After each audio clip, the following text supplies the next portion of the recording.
നമസ്കാരം. കൊച്ചിയിലെ അമൃത ആശുപത്രിയിൽ നിന്നും ആലിൻ ഷെറിൻ എന്ന പിഞ്ചു കുഞ്ഞിന്റെ ഹൃദയവുമായി ജൈനീഷും ശരത്തും ആംബുലൻസിൽ തിരുവനന്തപുരത്തേക്ക് മരണപ്പാച്ചിൽ നടത്തുമ്പോൾ കേരളം ഒന്നടങ്കം പ്രാർത്ഥനയിലായിരുന്നു. എന്നാൽ ഈ വേളയിൽ ഉയരുന്ന പ്രസക്തമായ ചോദ്യമുണ്ട്. സംസ്ഥാന സർക്കാർ മാസം 80 ലക്ഷം രൂപ വാടക നൽകി പോറ്റുന്ന ഹെലികോപ്റ്റർ എവിടെയായിരുന്നു? എന്തിനാണ് ഈ മരണപ്പാച്ചിലുമായി നമ്മുടെ ആംബുലൻസ് ഡ്രൈവർമാർ നിരത്തിലിറങ്ങുന്നത് ഇത്തരം അത്യാവശ്യ ഘട്ടങ്ങളിൽ? ചിപ്സൺ ഏവിയേഷനുമായി സർക്കാർ ഒപ്പിട്ടിട്ടുള്ള കരാർ പ്രകാരം പ്രതിമാസം 15 മണിക്കൂർ ഹെലികോപ്റ്റർ ഉപയോഗിക്കാം. ഇതിൽ VIP യാത്രകൾക്ക് പുറമെ എയർ ആംബുലൻസ്, അവയവ കൈമാറ്റം എന്നിവയ്ക്ക് മുൻഗണന നൽകണമെന്നും വ്യവസ്ഥയുണ്ട്. അടിയന്തര സാഹചര്യങ്ങളിൽ DGPക്ക് ഇതിന്റെ സമയക്രമത്തിൽ മാറ്റം വരുത്താനും അധികാരമുണ്ടായിട്ടും 227 കിലോമീറ്റർ ദൂരം റോഡ് മാർഗം 3.25 മണിക്കൂറെടുത്ത് താണ്ടേണ്ടി വന്നത് ഭരണകൂടത്തിന്റെ വീഴ്ചയായി ചൂണ്ടിക്കാണിക്കപ്പെടുന്നു.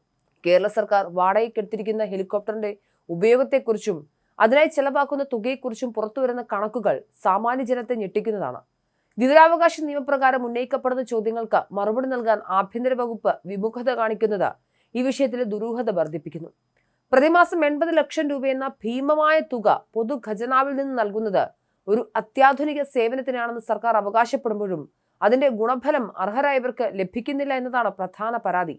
ഏറ്റവും വിരോധാഭാസമായ വസ്തുത ഹെലികോപ്റ്ററിന്റെ ഉപയോഗത്തിലെ മുൻഗണനാക്രമമാണ്. അവയവ മാറ്റിവെക്കൽ ശസ്ത്രക്രിയകൾക്കായി ഹൃദയമോ മറ്റ് അവയവങ്ങളോ അതിവേഗം എത്തിക്കേണ്ട സാഹചര്യങ്ങളിൽ എയർ ആംബുലൻസായി ഈ ഹെലികോപ്റ്റർ പ്രവർത്തിപ്പിക്കാം എന്നതാണ് വാഗ്ദാനം.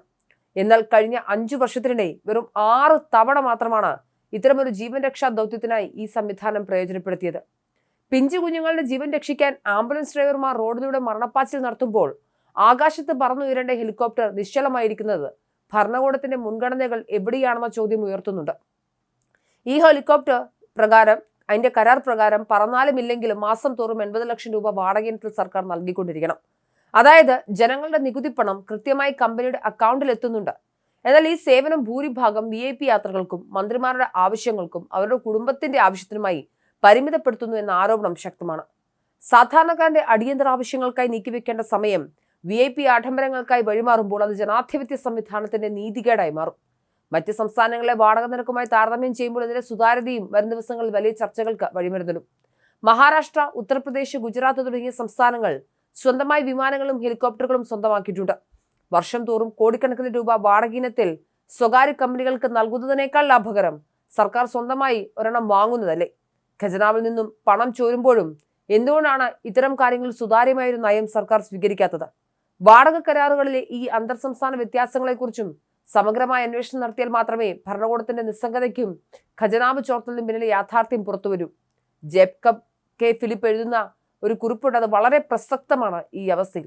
അതായത് കുറിപ്പ് ഇങ്ങനെയാണ്: കേരള സർക്കാർ സ്വകാര്യ കമ്പനിയിൽ നിന്ന് വാടകയ്ക്കെടുത്തിട്ടുള്ള ഹെലികോപ്റ്ററിന്റെ ഉപയോഗം, വാടക എന്നിവ വീണ്ടും വാർത്തയാകുമ്പോൾ ഇന്ത്യയിൽ മറ്റു സംസ്ഥാന സർക്കാരുകൾ ഉപയോഗിക്കുന്ന ഹെലികോപ്റ്ററുകളെ കുറിച്ച് ശ്രദ്ധയിൽപ്പെട്ട കുറച്ച് കാര്യങ്ങൾ അത് പരിശോധിക്കേണ്ടതുണ്ട്.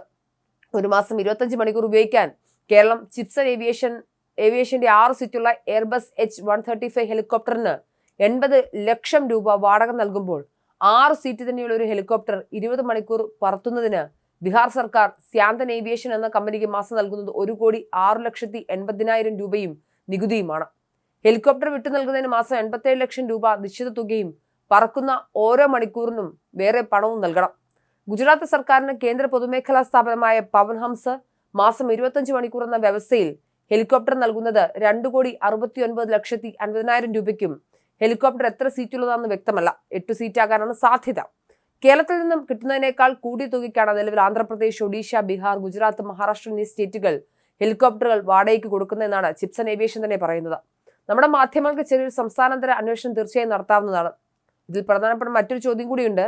നിലവിൽ മഹാരാഷ്ട്രയ്ക്കും ഉത്തർപ്രദേശിനും ഗുജറാത്തിനും മധ്യപ്രദേശിനും ഹരിയാനയ്ക്കും സ്വന്തമായി വിമാനമുള്ളപ്പോൾ എന്തുകൊണ്ട് കേരളത്തിന് ഒരു പ്രൈവറ്റ് ജെറ്റോ ഹെലികോപ്റ്ററോ സ്വന്തമായി വാങ്ങിക്കൂടാ എന്നാണ് അദ്ദേഹം ചോദിക്കുന്നത്. എന്തായാലും വളരെ പ്രസക്തമായ ചർച്ച തുടങ്ങേണ്ടുന്ന സമയം എത്തിയിരിക്കുന്നു.